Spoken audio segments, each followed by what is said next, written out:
Very good morning to you. Thank you so much for creating time for us this morning. News Check begins right now, a program that seeks to explore issues shaping conversation in the country and beyond. And today being the 21st of September 2021, we are marking 8 years since that terror attack at the Westgate shopping mall that led to the death of about 70 people, and of course also left many wounded. And we're not just talking about the physical wounds, we are talking about the emotional scars that people are living with till today. But Kenya has really suffered quite a number of terror attacks, and we are, just on the journey to bettering our terror management, and of course just ensuring that information is passed to the populace with regards to how we can be able to play a role in managing terror in our country. We all remember the 1998 bomb blast. We remember the Mpeketoni terror attack in Lamu. We remember the Garissa University attack that left over 140 people dead, and I can go on and on. But that is not what we want to focus on this particular morning. What we want to look at is the journey as we soldier on, and what lessons we have learned from those terror attacks, and what you and I can be able to do as our role in helping our country better manage these particular terror attacks. And that is our conversation this morning. And a little bit later, we will also be talking about the pain at the pump, the increased fuel prices in the country.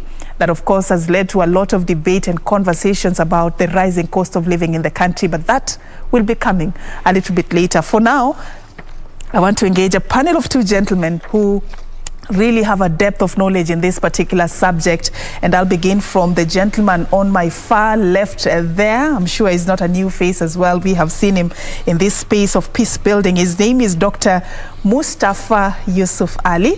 Thank you so much for creating time for us. He's the Secretary General of Global Network of Religion for Children, also known as GNRC. Thank you so much for creating time for us. Now, Mustafa has really done a lot in peace building. He has even won an award for that.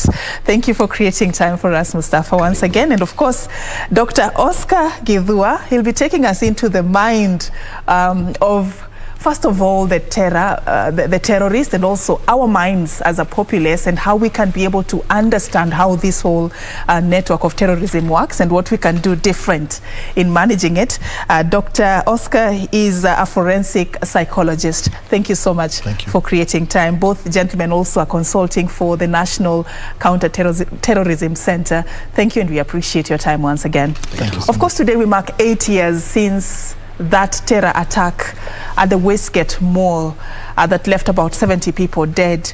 As we mark this anniversary, what is going on in your minds, as key stakeholders in the war against terror and in peace building? Let me begin with you, Mustafa. Thank you very much. Today is not only the 8th anniversary of the Westgate attack, it is also the International Day of Peace. Yeah.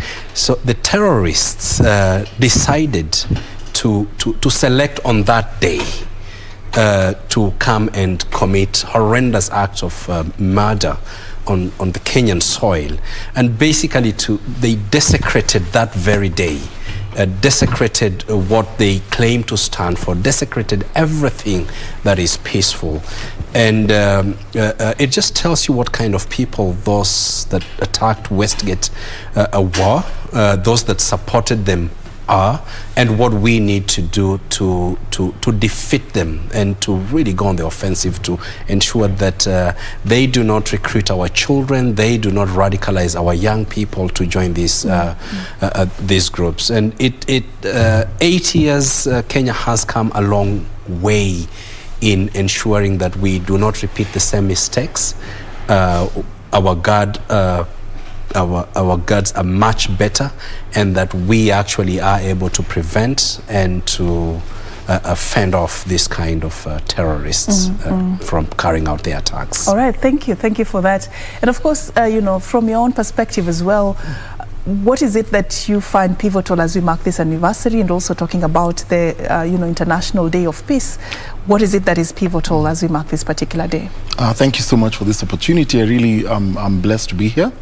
I think 8 years after Westgate, my reflections are around the question of resilience as a people, preparedness as a country, and all our systems around security, and especially when it comes to terrorism in this country. So what I think is that back then we were not as prepared as we are right now. Back then we were taken down on an unfortunate journey of learning because of what my brother Dr. Mustafa has talked about as desecration of this day. And I think that as Kenyans, we were violated, but then we learned how to stand up and say that we are not going to be defeated by people who actually want to ruin our way of life. For me, what is pivotal especially is there's been a change also in the way we respond to these issues. For example, if you look at the security response back then and now, and then if you look at the psychological response as well, while we mounted a very good response in 2013, which was, I guess, historic in its coordination and effectiveness, I think that right now we have a better way of doing it, which is still coordinated. It's really focused on the people. And because as a people, we have to actually, first of all, show people who want to attack us and harm us that we actually care for our own.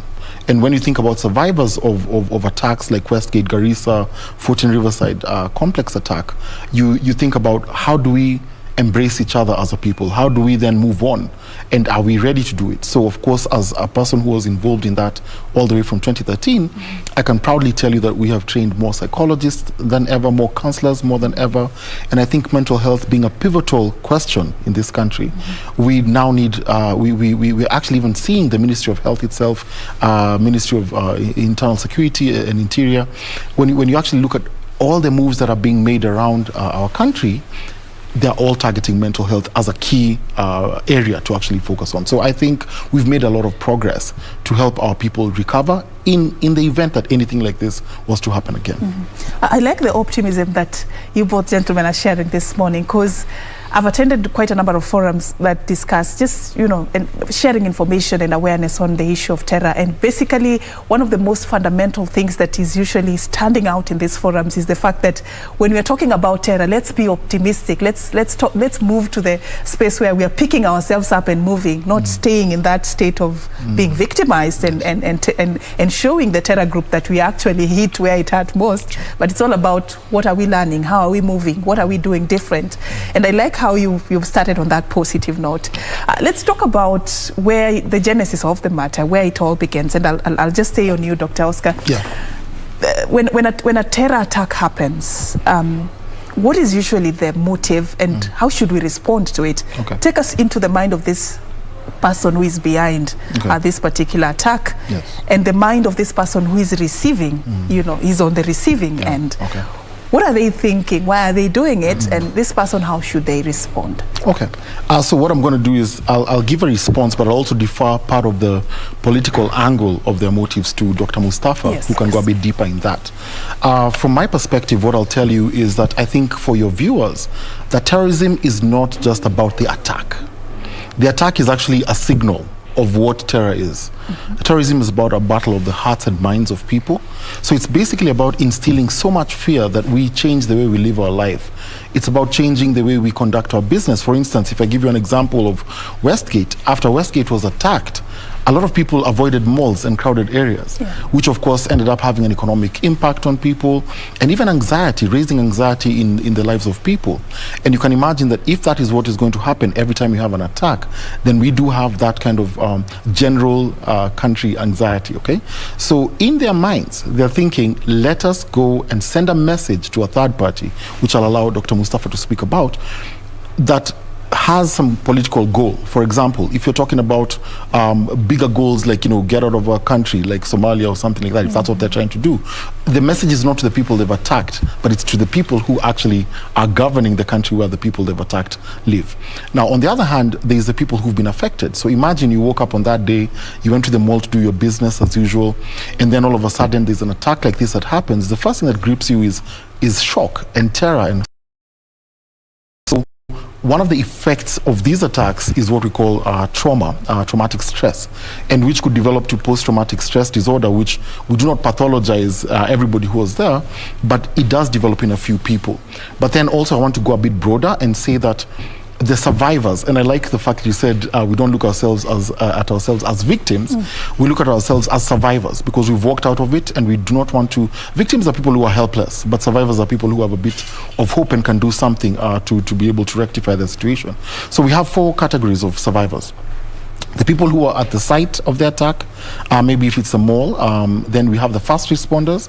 That's the security agents themselves, the police officers who came to respond, KDF people who are there, St. John's Ambulance, Red Cross, whoever might have been there, ourselves who are psychologists who went to respond. So your first responders, of course the community itself and the country, because it's us who've been invaded and attacked, but then also a category that people don't think about, the family members of the people who perpetrate it.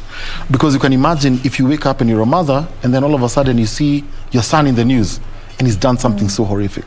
Yeah, they're wanted, or they're wanted, and now that's a huge traumatic step. And I think that what I'd like to educate the country about is that not all the times are the family members involved in knowing what happened. And so that group should not be demonized either, because they're also going through immense trauma.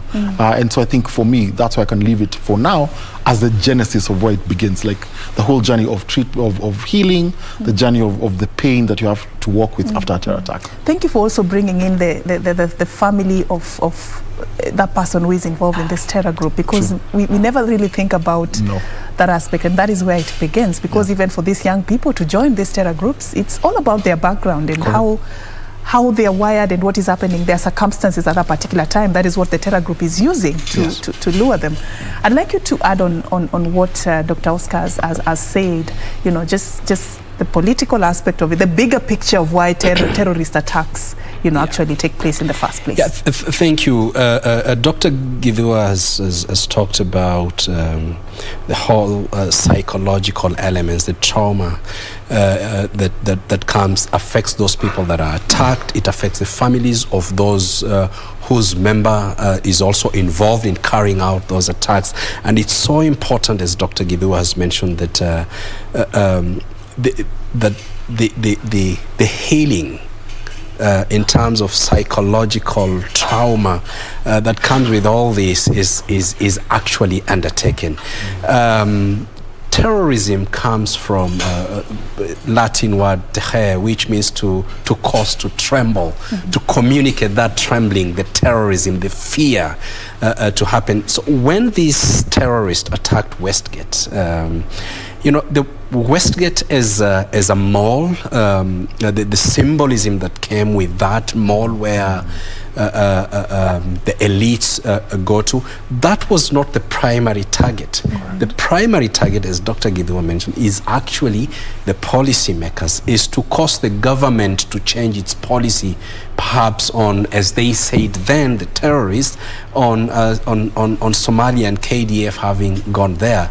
And so the terrorists are very selective in their targeting to ensure that the message will actually be conveyed, and that's where we normally, or rather then, and Kenya has come a long way in learning from this kind of targeting.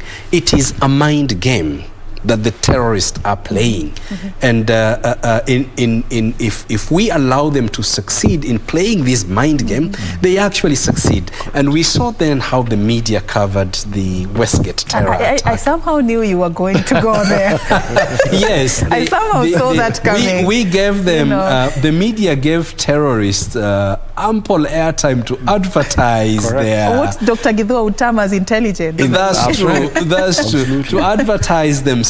I remember myself, I was in a newsroom at 3 a.m. speaking about what is going on at Westgate with the cameras zooming in on the attack itself. They got that ample time to now communicate. They were using social media. Al-Shabaab actually is using Twitter, Facebook. They were online, and even the tech companies did not really understand how to deal with these people. They thought that, you know, just freedom of expression and association also meant that allowing terrorists to misuse those platforms. And we've come a long way to actually learn how to target the terrorists, to target their targeting of our minds so that they don't misuse our minds, they don't misuse those platforms and channels that are there to to terrorize our communities. And the media has come also a long way. You know, you no longer see when Dusit happened, you no longer see the media actually focusing on what the terrorist wants to convey. Correct. Instead, it's about condemnation, it's about resilience, it's about making this country a rally behind those that are the first responders that Dr. Githua talked about, to show the terrorists that, come on, you cannot terrorize us. You're not going to make us a fool of your strategies and tactics. And I'm glad to see that the multi-agency approach to which the security agencies have taken, to be on the offensive, not just in terms of the hardware, but also to attack the very ideological foundations of terrorism. And we are succeeding in this war. We just need to do more now.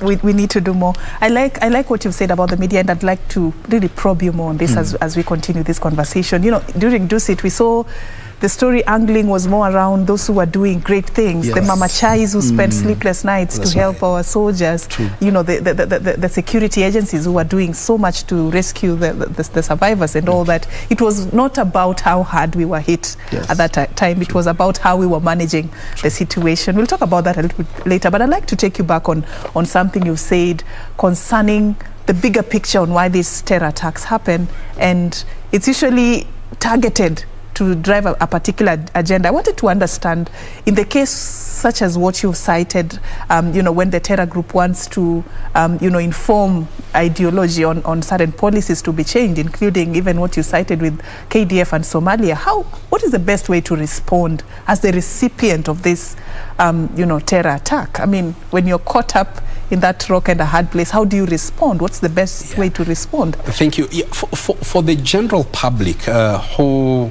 the terrorists, in the manner that they craft their messaging, look at the general public as very gullible, and so they are very sophisticated in the way they craft their messaging. In a report issued by the State Department in 2015, actually the US admitted that Daesh, ISIS, was much more sophisticated in the way they are carrying out their strategic communications, much more than the Americans in Iraq and Syria. And so they had to go into the mind of that terrorist to understand that terrorist in order to actually push back, carry out ideological pushback, so that they don't continue recruiting, intimidating the general population. The whole thing rests on ideological foundations. The terrorists, they know the buttons to press. They knew the buttons to press then. So there's a lot of religionization of politics. We were discussing with Dr. Githua, you know, when you talk about the caliphate, with Daesh trying to project themselves as the saviors of the Muslims and trying to establish a caliphate, it's a political game. It's not even religious. And so they have expertly religionized politics and also done the reverse of politicizing religion, so that that gullible person, young person who sees that perhaps they're going to be saved by Daesh, actually believe in their message. But we have gotten much more savvy to push back this kind of messaging, and with that there is less space for these terrorists to recruit, particularly in the physical platforms, like we saw 8 years ago. And now they have moved online, where they are doing a lot of damage and recruiting many young people, especially during this time, COVID-19 context, during lockdowns, where people are just in front of their TVs, their phones, their laptops, their computers, spending a lot more time online. The terrorists also have actually moved in that area and are on the dark web, running a riot there to recruit many young people. All right. As you add on to that, the recruitment process, Dr. Githua, what are some of the fundamental things that these terror groups look out for, when they are shopping for members. Let me just use that basic term. Okay. So that as a society, we are more self-aware, because many, you even cited earlier that some families are not even aware that the young people in the family are part of a terror group. True. What is it that they're looking for? What are some of the gaps that probably we need to seal going forward? Okay, thank you. So what I'll do, I'll answer your question in two prongs. The first thing is I'll talk about what they look for, but then I'll also answer on the piggyback of what Dr. Mustafa was talking about, the political part, but then say what we as a country have done, because there's also what we've done after the attacks that actually is helping to reduce the attacks, as you've seen over the past few years, and also to kind of solidify our resilience as a country. So in terms of what the terrorists look for, the first thing I want to talk about is vulnerability of our young people. And these vulnerabilities come in many kind of ways. They will target people who come from families that have a bit of strife and kind of like negativity going on, for example. And you know, there's this narrative about single mother households, which I'd like to dispel. I think that there are very many single mothers who are doing a great job at raising families. So that's not the point. The point is about supervision of kids. So you find that, you know, you have a child in a home, but then when they come home, they run into their bedroom, and as Dr. Mustafa has alluded to, they go online on their tablets or on their phones, but you don't know what content they're accessing. So you find them like getting, you know, radicalized online through the channels they access. Some of them through dark web, some of them through even normal things like, you know, their websites. Even on YouTube, there used to be channels from terror groups that they'd follow. So then you find there's vulnerabilities from the family, some from the school setting, where you find that the way we used to be treated in school is not the way you treat the current generation. I remember when I was going to school, you know, teachers would be very harsh with you and really mete out a lot of things. But now you have to be really different on how you deal with young people, because if you do that, you could alienate them. And when you alienate them, all it will take for a recruiter is to come and show love to these young people. And acceptance. And then give them kind of an identity and belongingness, you know, fulfilling that need. So you find that even in the school space, there's that. Also, there are individual factors of young people. In Achieng, they say that vijana wenye hawana form, you know, so people who don't know, like basically, if you know, someone like we've had cases of people who are recruited and went to travel abroad because they didn't have anything they were doing. So their friends said, we're going to Somalia. Then said, why are you guys going and leaving me behind? Then they go pack their bags and leave for Somalia with them. And that's also a thing. So you find community factors as well. There are communities that will never talk about any radicalization activities happening among them, because probably they fear to be victimized by security agencies or the government or whoever it might be. All this is paranoia, which might be based on some truth or not some truth sometimes. So you find that there's all that. Then, of course, the biggest one is the peer groups that young people belong to. If you belong to a peer group, a network that is mostly antisocial, and they actually are adhering to the ideology that Dr. Mustafa was talking about, most likely a young person will be radicalized easier than anybody else. Now, that's what the terror groups will look for when they're trying to get people to join their groups. And funny enough, they do not recruit kids that you call bad kids. It's like, if you look at the case studies that we know, they're always the brightest kids, the kids who get A's, the kids who are the most obedient in their homes, the kids who don't question anything. Those are the ones who they're targeting, because also in their ranks, they want very clever young people. Now, what does the country do then after those attacks? I think that we have now, through NCTC, having the National Strategy for Countering Violent Extremism, which is hinged on pillars that actually will protect our people against this scourge that is there.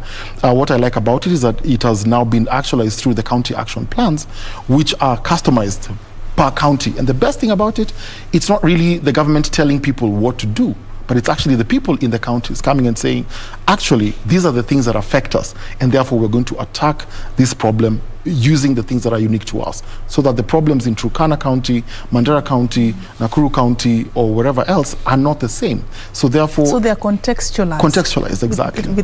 Depending on the region where they and are. Their needs. Absolutely. All right. Yeah. Do you have anything else? No, I was just going to finish by saying that, Dr. Mustafa probably would be better placed in talking about, differences in some of these areas that we've seen. Like if you look at a place like Isiolo, it's not the same as Mombasa, for instance, about when we see who has actually left, joined these groups. you find more young men and rarely women in Isiolo. But in Mombasa, you find both men and women. And so in Mombasa, so you find, so there's some issues that are ingrained within particular communities and particular regions that are very specialized. All right. Also, as you add on what he has said, also tell us how this trend is mutating, because how they are doing it is not the ordinary way of how they used to do it way back. Talk to us about how this recruitment and the attacks are mutating. How do we need then to change our management and whatever we are doing to yeah, Dr. Githua has spoken about the contextual differences of where the recruits would come from, or where terrorist groups, in our case mainly Al-Qaeda, Al-Shabaab and ISIS recruit from, and the two ways of looking at it, the structural factors that actually push young people to join terror groups, and then there are the appeal factors that pull young people to join terror groups. Some of those structural factors, and Dr. Githua has spoken to, include grievances. Grievance is always that starting point, and the grievance of that person in Lodwar is different from that in Isiolo, in Mombasa. There are grievances all over. What terrorist groups do is to actually expertly take advantage of that grievance and present themselves as the saviors. Confuse the mind of mainly the young people so that they actually join them. So this messaging, it doesn't start on the obvious point of I want you to join a terror group. No, it doesn't. I want you to really emphasize on that, because young people are watching. I want you, so that whoever they could be talking to or chatting with right now, they have an idea where they take their time. They even come to the mosque and observe you. Are you very religious? They'll observe you for 3-4 months.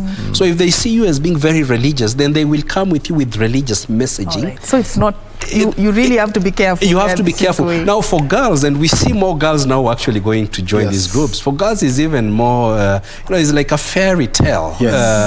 It's actually just like, these Hollywood movies that people, I'm sure you have when you're a kid, a teenager, you have, that figure, the Hollywood that you really admire. It's the same thing. What they do? They actually target girls at the universities. And in one case, actually not one, several, they actually have gone to these girls, gotten their email addresses, started engaging them, and then they go and tell them that, there are no more pious men, good men, faithful men in your country. The only place you can get them is in the caliphate areas in Syria. And then all of a sudden they send that very naive girl, a picture of a very handsome young man in wherever they call, in Iraq or Syria, and then confuses this young girl, and after a short time, you hear a girl moving out of Kenya or Somalia, going to look for this man, a Hollywood kind of a warrior in the jihadist battlefield, and they go. They're Kenyan girls who have actually left. Some have come back and regretted their very action of trying to go and get married to some warrior who then would start life with and join a family. So they are lied to, and in their naivety they actually fall for this kind of lies. So from grievance to these fairy tales of confusion that they bring to people who are traumatized, and there's that moment, a person wants to exert revenge, and Dr. Githua would be the right person to speak about those traumatic situations where the young people want to exert revenge, and the only way to exert revenge is to join these terror groups. There is no single pathway to being radicalized into extremism and joining terrorism. They explore all possibilities. Absolutely. Every individual is different, and then we look at your life, they study you, and they want to use what will work for you to join them. Before you know it, you're actually part of a terror group. Correct. And because the Kenyan government, the National Counter-Terrorism Center and other agencies have done such a wonderful job in preventing recruitment in the traditional areas that terrorists have been recruiting in Majengo, Mombasa, Nairobi here, just across. What they've done is now to actually extend their pools. They are going up country. They are recruiting more people now in non-traditional recruitment areas, and change their tactics. And so the county action plans that Dr. Githua talked about has really helped in preventing these groups from going into those non-traditional areas. Of course, more work needs to be done, and it's always work in progress. These terrorists continue to update and refine their strategies, and we need to not just take this on, but also go on the offensive so that they are always on their back foot. All right. It's good that you've touched on what NCTC is doing, you know, across the country to manage terror. You know, you've told me that when they're recruiting and when they're looking for members, they actually go to these ordinary spaces where young men are spending their time, the religious centers. And are we also in those areas in terms of countering this, as even as NCTC is traversing the country with information and mitigation measures? Are we going to these places, the ground, as the young people would call it? Well, and that is a beautiful thing about what we're doing now, because the idea had always been that, you know, we react at the point where an attack has happened, and then now it's all about the investigation, it's all about profiling the family of the person, it's about profiling the person. But then you have to be proactive, and recruiters are proactive, and these spaces where young people flourish in are exactly where they are. The thing is, will we allow recruiters to be the ones who set the narrative for young people on the ground, or are we going to take over that narrative? So what is happening right now is that we are going to those places around the whole country, setting a different narrative. So in fact, we discovered that if we spend a lot of our energy and time in countering narratives, then you're not going to do really a lot of work only on that space alone. It has to be backed up by having alternative narratives that are more powerful than the ones that are presented by the recruiters. So what does that mean? It means that you have to engage young people, and that's what I was talking about, the strategy for countering violent extremism. You have to engage people with media, with the arts. You have to engage them also with things like online activities and being online with them, engaging with them on Twitter and doing all of that. It's also about what Dr. Mustafa said so expertly and really accurately about the grievances, knowing those grievances and getting on them before they become a narrative in themselves. Because it's true that, you know, our country is not perfect, but there's no country that's perfect. And actually we're building towards a better country. And the way we can actually work together is by getting ahead of the recruiters to not use whatever is a natural human process as a reason for anybody to join a terror group. So what we do is we talk, we contextualize the issues, we spend time with young people, we find community champions in the community who actually become our champions on the ground. So you don't have to, I like what you said, it's true. No recruiter comes and tells them, hey, do you want to join Al-Shabaab? Like, it's that obvious. Yeah, I mean, nobody does that. What they'll do is they'll come and they befriend them, they'll create, there's something very unique about human beings and bonds. So the people you are really bonded to are the people who are really going to determine how you act. So they come and make sure that the bond they have with you is so tight that whatever they say, you'll do just because you believe them. And then again, human beings are conformists. We like to conform with people we admire. Or rather conform to people we admire. So if I admire the recruiter because he dresses well, he's promised me love. And in fact, Dr. Mustafa talked about it really well. Young girls are right now being told, you want love?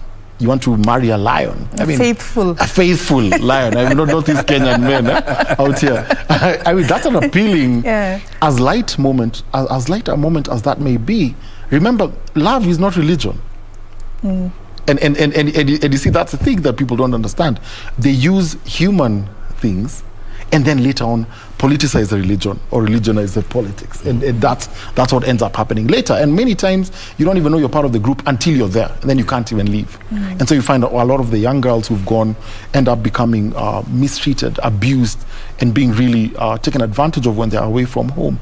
And of course, when they come back, it's really a horrific situation. But I think the work is now, and you're right, we're optimistic because we're now starting to learn. Now we know a bit more. We know more than what we used to know 8 years ago. And so our strategies are now more practical. They're on the ground. They're not theoretical and up here in a way that Kenyans cannot relate with them. Yes. The reason I ask that is I hope it's not in some formal physical office somewhere, yet the young people are meeting in pubs, in religious centers, in school, in fact, in football clubs. That is where they are. And that is where they open up and they talk about some of the grievances they're going through. In fact, Daesh used to chide the Americans in 2015. Your programs are stuck in 5-star hotels in Washington, London, Brussels, but they are busy recruiting in Majengos and in the slums. Exactly. And it's true. Then these guys were running roughshod over our young people. They had mastered the art of recruitment. Well, people were busy with strategies and all that. You know, it was about the elite discussing about radicalization and terrorism in 5-star hotels. But now this debate is inside the village, inside Majengo. It is basically owned by the people. Yes. Their messaging is sort of heroic. You feel like you're doing something good. You're sacrificing yourself for a bigger cause. How should the counter messaging be framed? Because when a young person has been recruited, they actually feel like they're the heroes of the day. They're doing something for a good cause. How should the messaging to counter that be framed? Well, I mean, I think for me that's really a good observation, and I think that is one of the gaps we have that we really need to take advantage of. I don't know if you know, when NYS were rebranding, they rebranded into the new NYS, and one of the things they did, they had a campaign about, you know, service to self, service to country, which I think was one of the most amazing campaigns that I've seen. In fact, as a result of that recruitment drive for NYS, applicants went up by about 733% in increasing. It shows that young people would love to serve in a kind of a heroic way, to do something that's beyond themselves, to actually serve the country in a bigger way than we do. So when you find the recruitment videos, which we have seen, and I know Daktari has seen as well, they actually have that heroic kind of a thing in telling you, you know, abandon what you're doing, come and join us, look at this jihad, of course, using the jihad term very loosely and inappropriately, dressed in their combat gear and stuff. And so a young person who's vulnerable and has the grievances we're talking about, has already been given all these other things, they're primed for that, and they're primed to actually go and take part in kind of a fight like that. But if we were to do that as a country as well, when we're trying to do that for many things, turn it into service. It's not about the salary you get at the end of the day, but it's about what are you giving your country? Are you contributing as a young person? And that's a really big challenge that you've thrown out there. And I really like it, because whenever we go to speak to people, I always show those adverts next to each other, and I say, look at them. What's the difference? They've actually used exactly the same tactics a big PR company or big advertising company would charge to do it, but on a cell phone. And they have a really a mass appeal on it. So we need to do that. We need to think about how do we do it as a country in a way that, you know, enables young people to achieve their potential, of course within reason, because again, you don't want to tell young people they can do something they don't even have access to doing, but allowing them to express themselves and know that they can contribute to this country. That's why we are sitting here. We were young people at one point who ended up becoming patriots who want to serve the country. It's not because of a salary or anything, but it's because of love of country. And we hope that we can actually inspire a generation that are below us and younger than us, and to actually have them become patriotic, to do something bigger than themselves. What is the role of the family in this whole equation? What is the most fundamental thing that the family unit needs to do to safeguard our young people as we manage terror in the country? Family is critical. In fact, I dare say the family is one of the most critical elements in the fight against radicalization into extremism and terrorism. Children always look up to their parents as mentors. The family is a space where they are loved and they can also love back, where they are nurtured. And if that space is broken, then already you see a broken relationship starting, children feeling unloved, not cared for, and they will look for this love somewhere else. I visited El Salvador city, San Salvador, which is known as the murder capital of the world. And when you look at the children, the way they grow up, and we saw some who had joined the gangs that ended up murdering people in that city, the Mara Salvatierra, the M13 and MS13 and MS18. They actually told us that they found more love, more care, that they were more loved, more cared for in the gangs than in their families, which maybe the husband and wife had separated. And that is the beginning of the problem. And this is something that we need to safeguard. The family, our faith communities, our religious communities focus a lot on family. And we need to build the family resilience. The family resilience, so that children do not find solace or love or more care outside the family. Correct. Nice. They get identity, they get acceptance. That is where they feel valued, they feel respect, they feel like they're doing something important. Maybe their background, where they come from, they've always been told how useless they are, they cannot achieve anything, they can't go far. And here they are, they find a space where they're actually very pivotal in the group. That could be, a fueling factor. Let's talk about the media, because we are trying to paint a picture of progress here. And I want us to understand what role they play in helping us better manage terror attacks in our country. What is it that you feel the media can do to begin changing the narrative before an attack, during an attack, and even post an attack? What should the media do right? And include there what they've been doing wrong. Well, I think I'll begin by applauding the changes that I've seen in the media.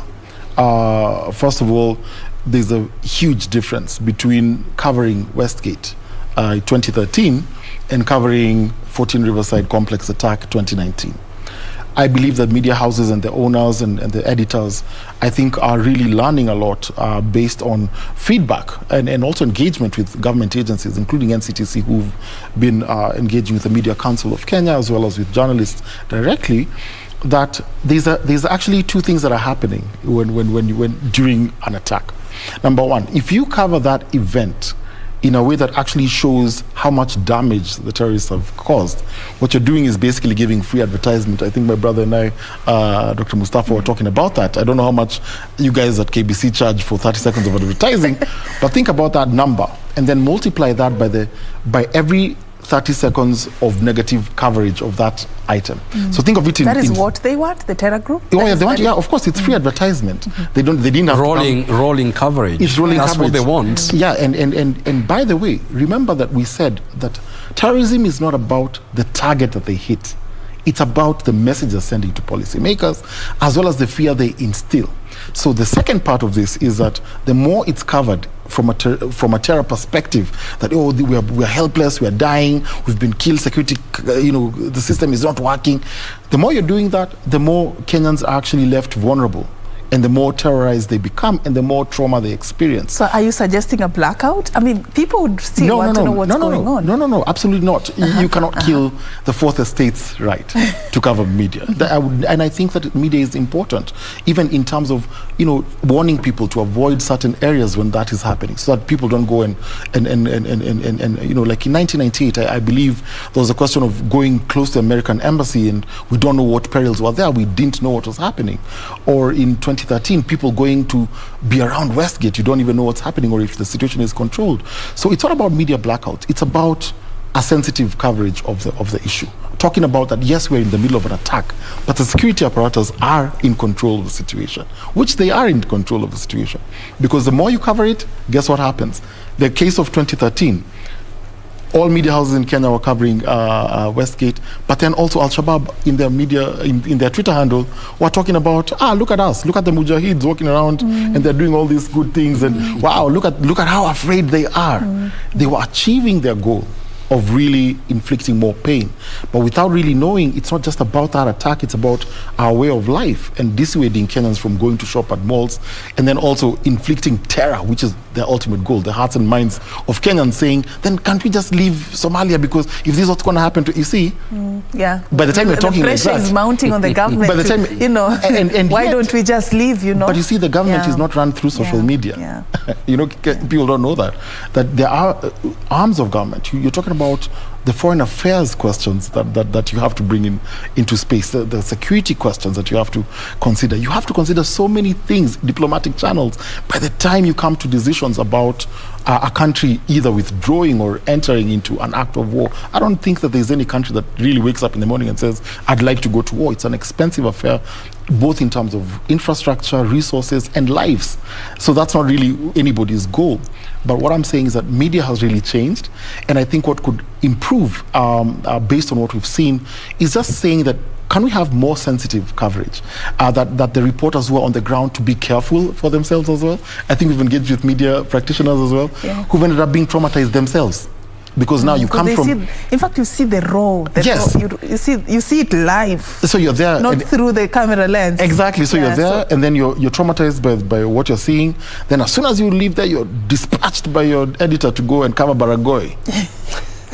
And you're the same person. Nobody has given you any psychological first aid. Nobody has talked to you psychologically. So you end up piling up all this trauma. So what happens to the quality of news you're going to be giving after some time? It goes down.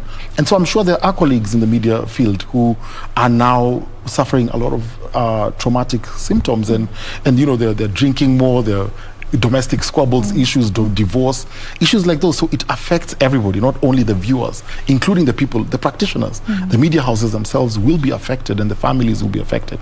So what I'm asking for, and what I'm saying that the country can do better, especially in the media space, cover it sensitively, be careful, and actually get help for yourselves as well as you're doing the work.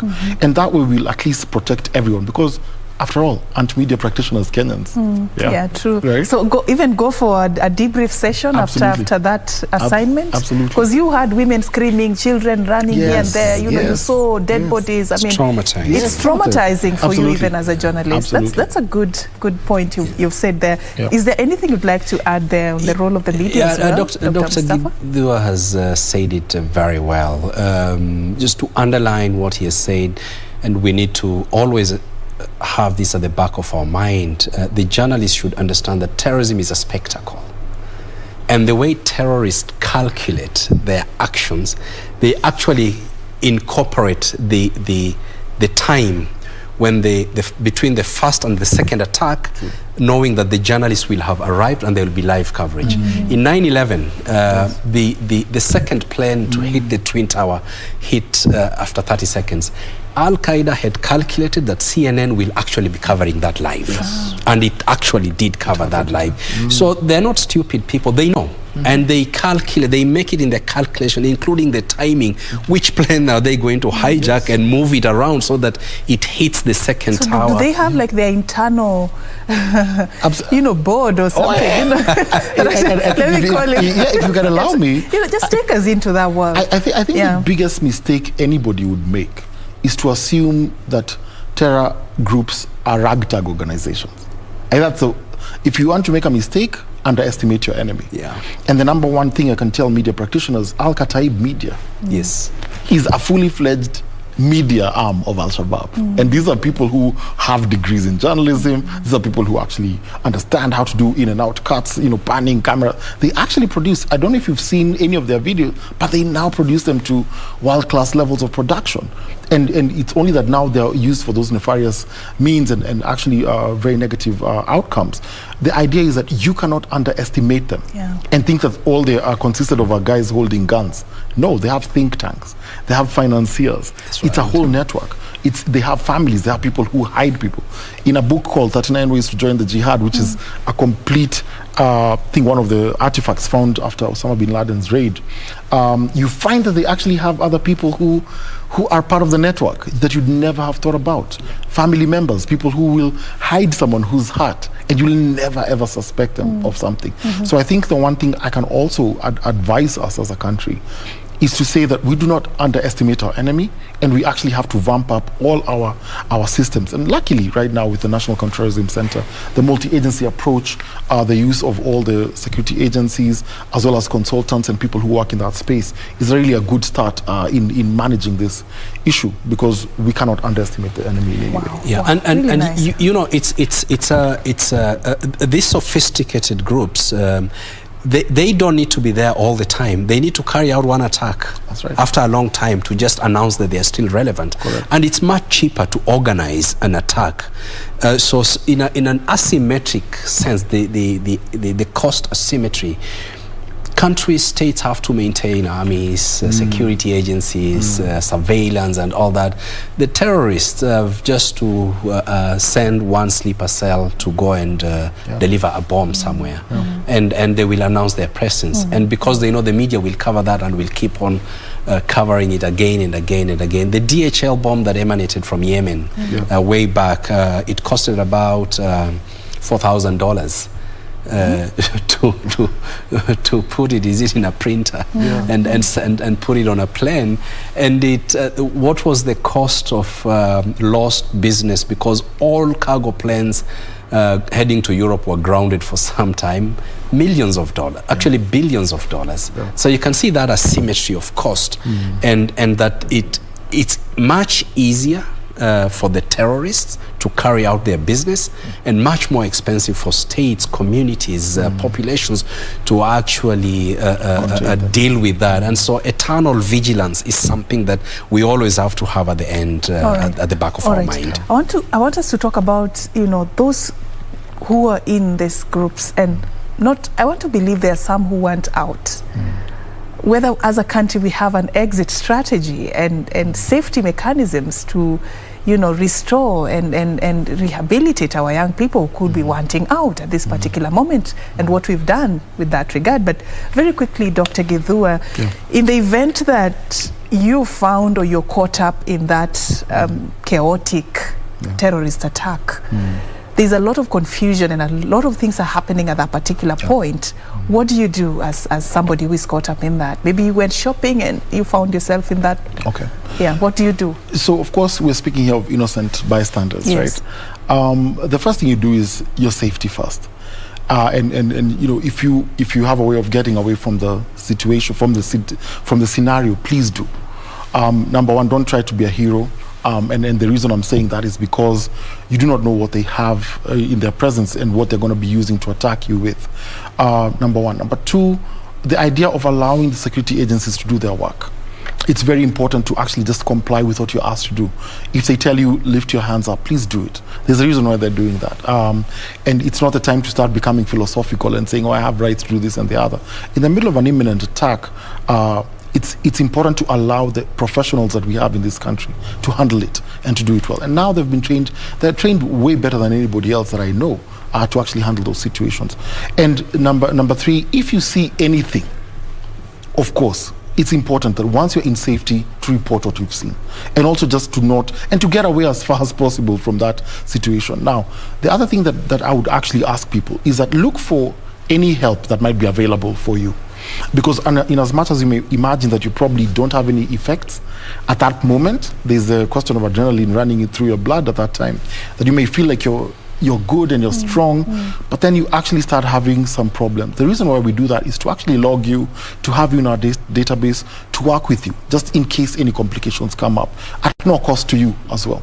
I think that the strategy of the government as we speak is to actually take care of all Kenyans who are affected in an attack like that, in an imminent attack.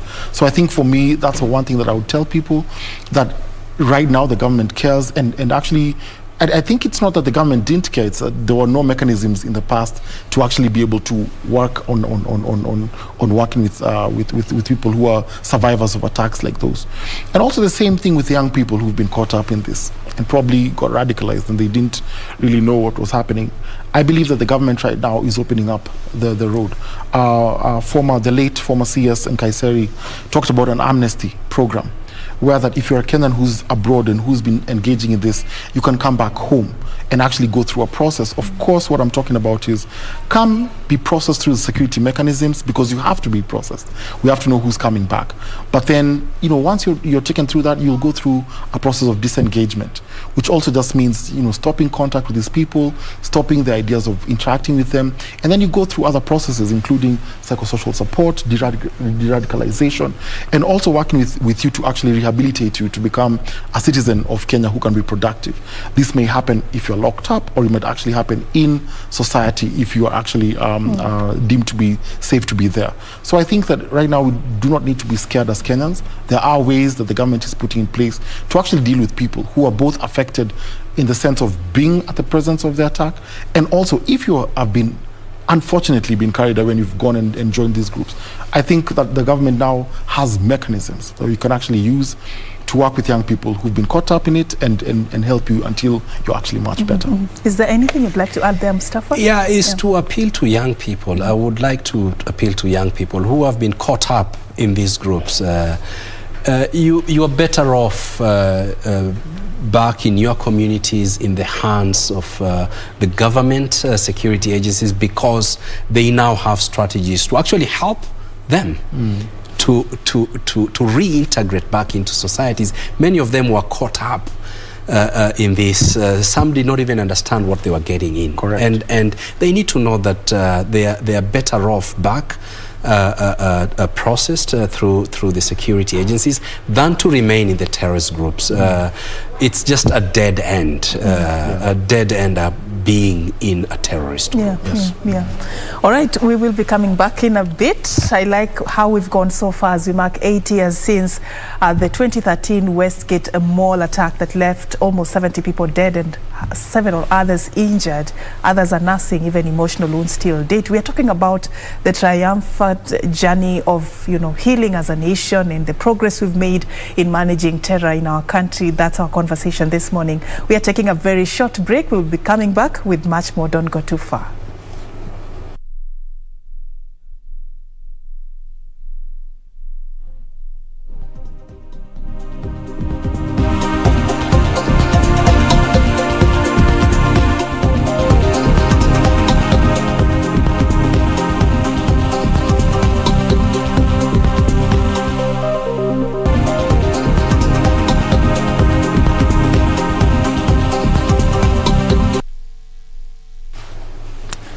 Welcome back, and thank you so much for staying with us. Of course, this is News Check, in case you're just joining us. We're just about to climax the conversation we've been having in studio today as we commemorate the Westgate mall attack 8 years now. What we have been doing here is just to walk that journey and sort of look at what we have learned as a country and what we have done better as we move on to win the war against terror in our country. And in studio, I've been engaging a panel of two gentlemen, Dr. Oscar Githua, forensic psychologist, and also Dr. Mustafa Yousuf Ali. He's the Secretary General of the Global Network of Religion for Children. Thank you so much for staying on, gentlemen. We're just about to wind up, and today this conversation is also coming at a time when we are marking the International Day of Peace. And I just want us to look at the way forward as a country. What do you think, in this road is some of the things we should be expecting in the coming days that ought to change the narrative in how we manage terror, first of all, and how we can have a society that is centered on peace and living together as brothers and sisters, understanding each other in as much as we may be having diverse opinions. How do we get to that point? Let me start with you, Dr. Githua. Thank you so much. For me, I want to talk about the family, because that's where Kenyans can actually do something themselves. That our families are the beacon of our success. And I think that if we actually manage our families better and our relationships within our families better, then I think that we can actually fight violent extremism and terrorism at a bigger scale. As disconnected as those two ideas may look or seem, it's actually not really true, because of the conversation we've had also with Dr. Mustafa here, that the young people who are targeted often come from vulnerable families.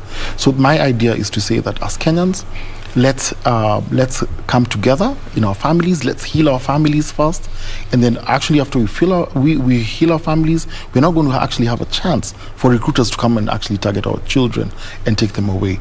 And also that now Kenya has a strategy to actually counter this violent extremism, and that every county is included in this. It's not about government dictating to people, but it's actually people coming together and deciding what are those things that they need to work on themselves as communities to actually rid themselves of it. So I think for me is to say there's a lot of optimism, a lot of hope coming ahead, and because the terrorism is still imminent amongst us, we actually need to be careful that we don't put our guards down just because we don't have any recent attacks, but just to realize that it's not really an event, that violent extremism is not an event, it's actually a process. And what we have to do is to put all our efforts around reducing its occurrences. Thank you so much. Daktari? We need to appreciate and congratulate the men and women who are in the forefront of fighting terrorism.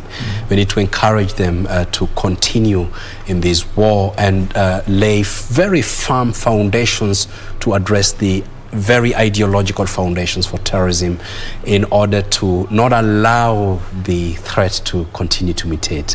And secondly is a refocus on the child and the family. There's a wise seer who once said that if we are ever going to realize a real and true peace in this world, we are going to have to start with children. All right. Thank you. For them who were involved in that terror attack and the others that have happened after, it's coming from a very personal space. As we mark this anniversary, what do you tell them? Others have healed, turned their sky into purpose. Others have not. What do you tell them? To not lose hope. That actually help might not have come when they required it, but help is on the way.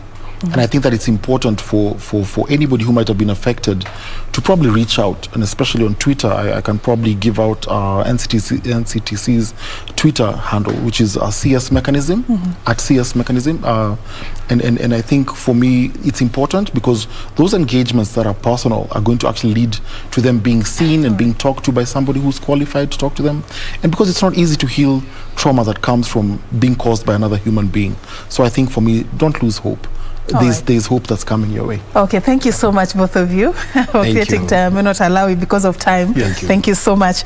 Dr. Oscar Githua, forensic psychologist, and also Dr. Mustafa Yousuf Ali, the Sec.Gen of Global Network of Religions for Children. We were talking about the gains we have had as a country as we mark 8 years since the Westgate mall attack, and we've also touched on other terror attacks and what they've taught us and how we are doing it different as a country right now.